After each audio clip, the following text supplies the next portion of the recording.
All right, so what's on the palette for today? What's on the agenda? Well, I've been trying to get the display working in the Tec Paragon 2. So here's the Tec Paragon 2.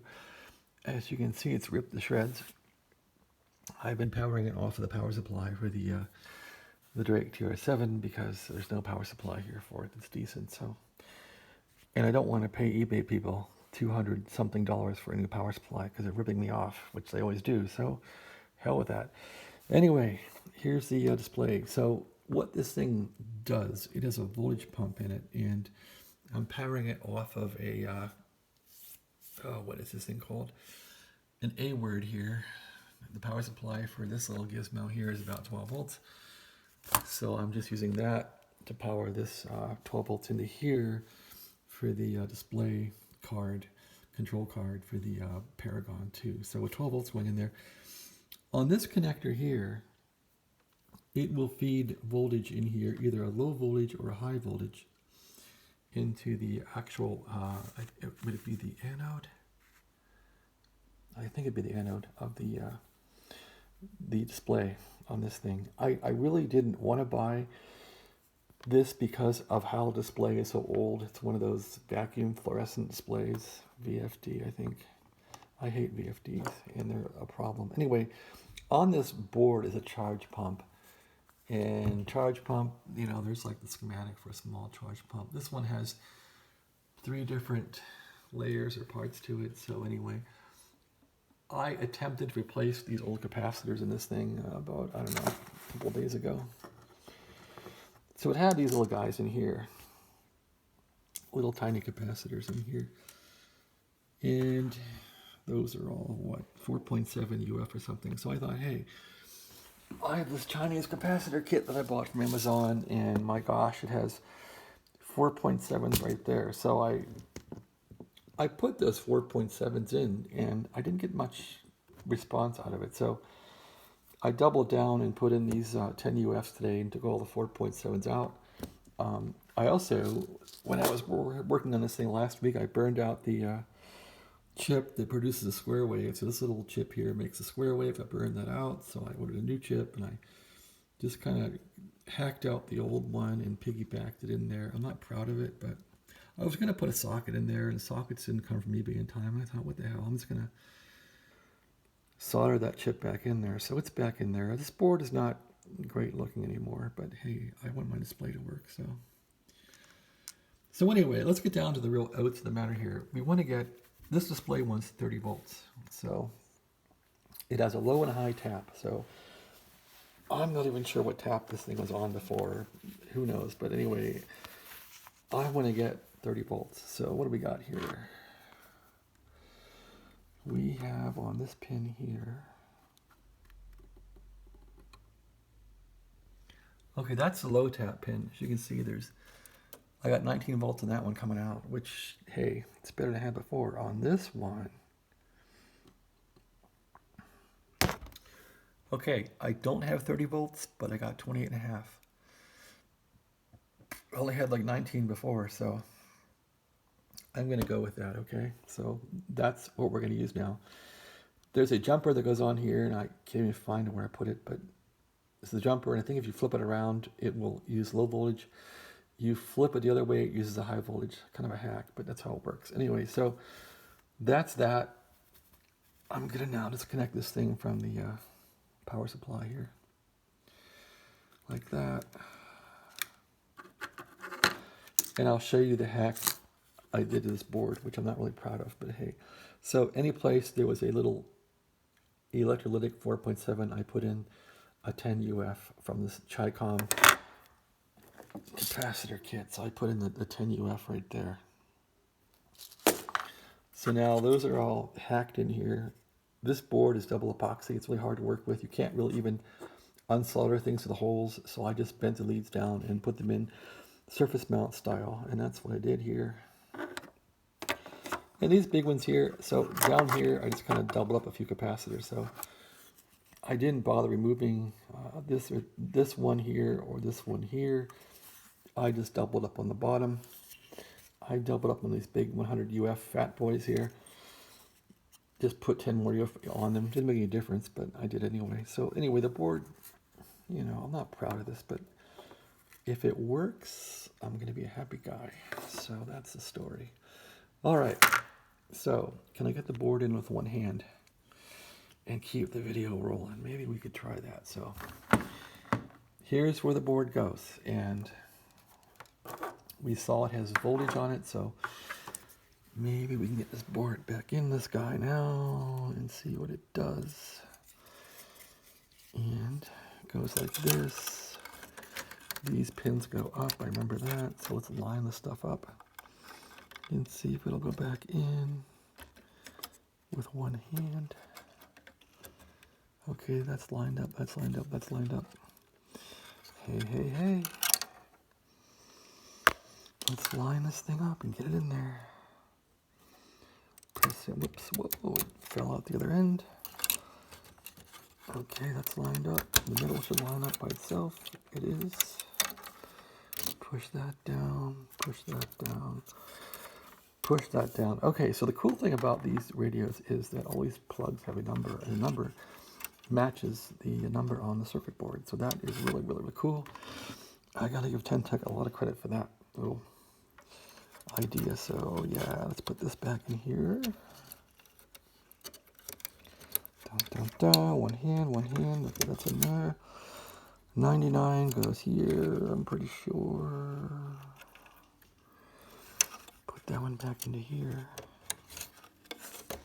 All right, people say I mumble. Maybe I do, right?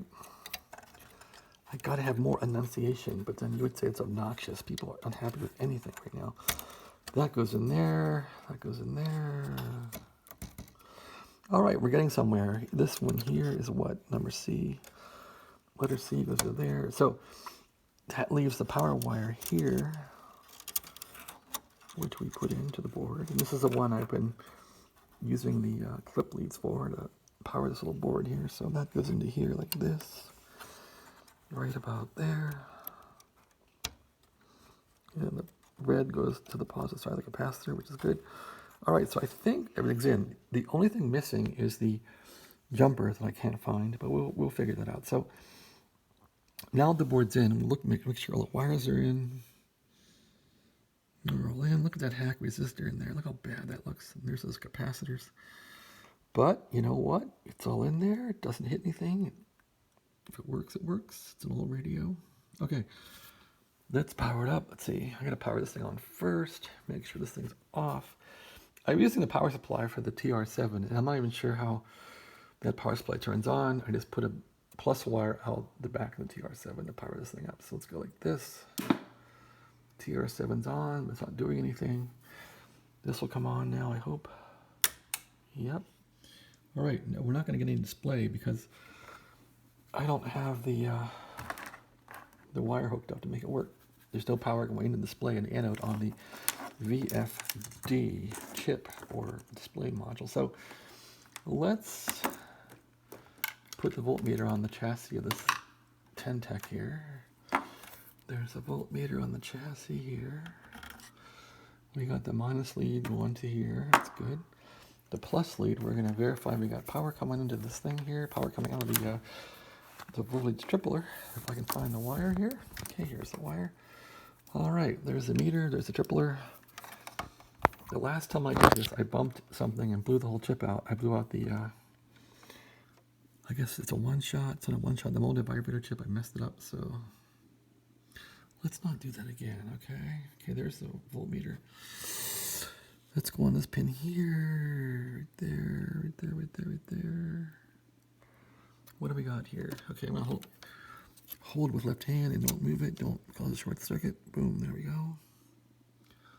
21 volts or 7 volts? That's kind of low, isn't it? Sheesh. What about this one up here? Wow, okay, look at that sucker rocking. That's 29 volts. So I think that should get this display to rock and roll. So all I gotta do now is find a little jumper wire and jump it and put some power in the display and see if she goes. We got 29 volts for that VFD. I just gotta find my little jumper clip that I've been having around here. A real small one. Because I'm so close to victory, I don't want to have a short here. I had a small jumper cable here somewhere. On the floor. Yep, there it is. It's down by my hat. All right, this little cable here, we'll put this on where the anode is, in the bottom one here. So we'll do that. And take off the glasses here. Put those somewhere. All right, what a mess. So now we're gonna connect this thing on to the fourth pin down there. Can I get a vision? Yeah, there it is. Okay, so the fourth pin down there, we're gonna go on to that one, this fourth one down here. And so I can't really do it with the camera. So forgive me here. I'm gonna go and just try it out. Come on.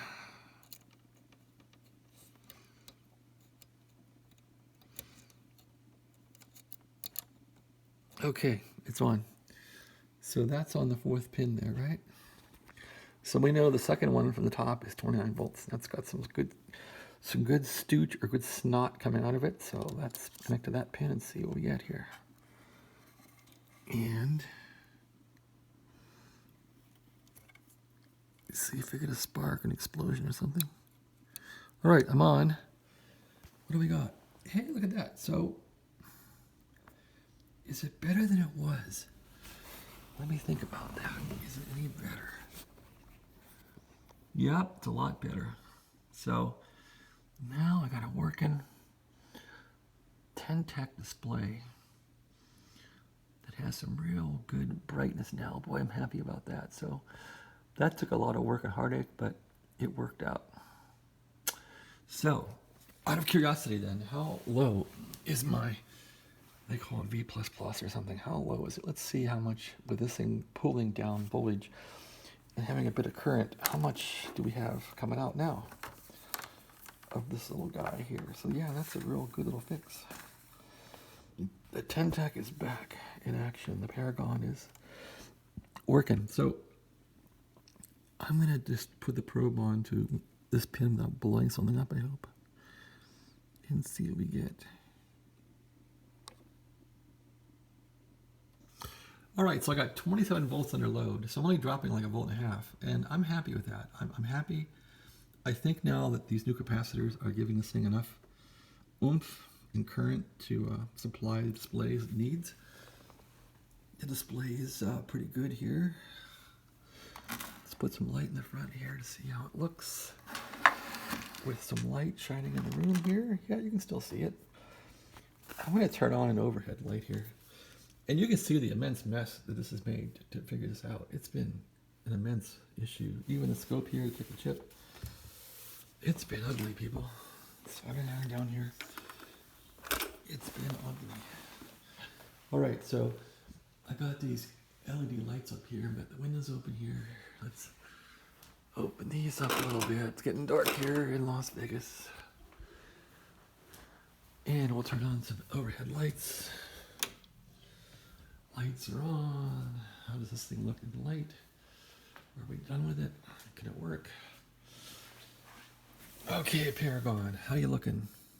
Yep, it's back. It's usable, so I'm really happy. This thing is entirely usable now to rock and roll with, so really happy. I guess the Paragon saga is over. Now I can just play with the radio and put it back together and enjoy it. Okay, well, thanks for watching the video. Again, this is a Paragon 2 that I got from eBay that still has issues, but it receives now and it has a usable display after all that work. Quite happy about that, so. Thanks for watching. Yeah, it's all kind of apart now still, right? And I'm powering it off of this lower power supply. I would like to get a good Paragon 961 10 Tec power supply, but the eBay vulture ripoff people will not make it affordable, so I'll be waiting a long time. Thanks for watching. Have a great day.